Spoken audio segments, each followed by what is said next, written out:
Sveiki visi, su jumis aš Zita Baškienė ir konsultavimo centras Matrica ir mokymo centras ir žmogiškųjų išteklių dalykai ir gyvenimo mokytojas.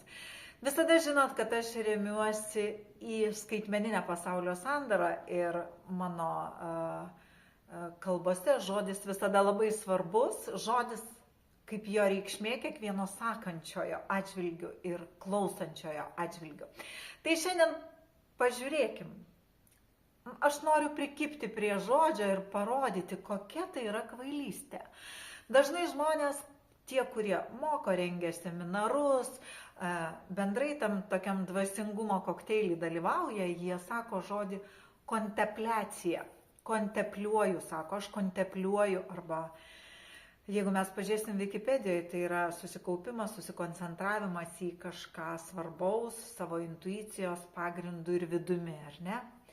Ir jeigu mes sakom kontempliuoju, ką tai reiškia? Tai reiškia, kad žodis visiškai nelietuviškas. Tokie tarptautiniai žodžiai arba kitų tautų žodžiai, jie mums yra visai nereikalingi. Jeigu ir buvo lotynų kalba arba tarptautinė kalba, tai buvo tam, kad kažkokios srities specialistai moksliniuose tyrimuose, išradimuose, konferencijose arba tuose dalykuose susikalbėtų tarpusavį, nes kalbų nežino, ar ne? Tai buvo tarptautinė. Dabar mes visi tapom lyg mokslininkai ir išradėjai, ar ne? O ką mes išrandam, gal galit pasakyti? Jeigu aš sakau kontempliuoju, žodis po savimi neturi jokio paveikslo. Ar jums susikuria paveikslas kažkoks po kontempliuoju? Jeigu aš sakau, kad aš jaučiu, jūs iš karto suprantat, apie ką aš kalbu. Tai kai mes sakom arba kalbas, arba tiesiog kalbam su auditorija, išgirdus auditoriją žodį kontempliuoju, sąmonė jo turi išversti, kad galėtų paimti.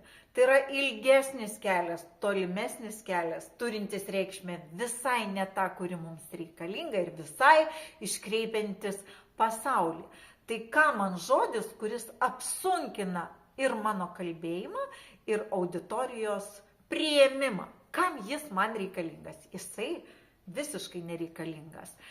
Ir ką aš čia įžvelgiu, kai mes naudojam tokius žodžius, kad mes juos naudojam ne tam, kad padėti žmogui greičiau suprasti, apie ką mes kalbam, o tam, kad save pabrėžti, save pablizginti arba parodyti savo žinojimą. Bet žinoti nereikia visko. Žinoti reikia tai, kas veda mus į greitesnį rezultatą, vidinį geresnį, savo vidinę būseną geresnę, veda mus į viršų. Ir ką galim paimti lengviau, nėra prasmės imti sunkiau. Tai šiandien apie kontempliaciją, kuri netgi pasako savo skambiai, kontempliuoju, kontempliuoju, teplioju. Tai aš teplioju. Kam aš teplioju, kam jis tai naudinga, neaišku. O aš jaučiu. Tai aš jaučiu, aš galiu jausti savo vidumi, intuityviai jausti ir tai yra visiškai aišku. Tai šiandien tiek apie žodžius ir kalbėkim aiškiai, nes aiškus kalbėjimas, kaip ir aiškus regėjimas, jisai yra reikalingas ir veda į viršų. O užpainiojimas, užsunkinimas ir raizgymas kelio aplinkui, jis visada niekam nereikalingas. Tai ačiū Jums.